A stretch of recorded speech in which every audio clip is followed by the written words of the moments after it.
Hello everyone, my name is Arun Poddar. So today I am going to discuss about unit number 3, software architecture and planning a software project, lecture number 27.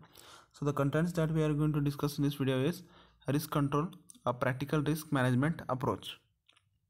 Now what is risk control? So the risk control is an activity in which from the identified list of risks, top few risks are focused and controlled. So risk is nothing but what are the dangerous things that involves in the project. So in all that we make a list of risks. So we identify a list of top few risks. So the top few risks are focused and controlled. So controlling that top few risk is called as risk control. So the main thing that the project manager does for controlling the risk is risk avoidance. That is, during the risk avoidance, the risk is always avoided. So in risk avoidance, what we do is the certain actions are performed which will either reduce the probability of major risk or reduce the loss due to major risk. So as you know, the risk cannot be removed. Even if you make a 100% project, there will always be a risk, and no project is 100% risk free.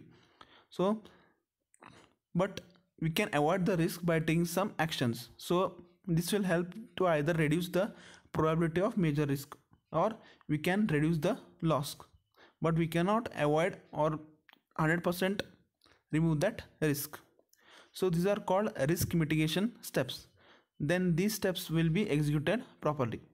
The execution of risk mitigation steps must be incorporated in the project schedule. So the project must monitor the risk periodically. So each activity, the risk should be monitored. Risk monitoring is the activity of monitoring the status of various risks and their control activities. So monitoring the risk at various activities is called as risk monitoring. A practical risk management planning approach. So consider a simple approach used in an organization. So in this approach, the probability of risk occurring is categorized as low, medium or high. So there are three categories of risk. So risk impact can also be classified low, medium and high. So with these ratings, the following method for risk prioritization can be specified. So what we are doing is, for each risk, rate the probability of its happening as low, medium or high. For each risk, assess its impact on the project as low, medium or high. We are also ranking the risk based on the probability and effects of the project. And at last, what we do is select the top few risk items for mitigation and tracking. So in this video, we have discussed about the risk control and a practical risk management approach. Thank you.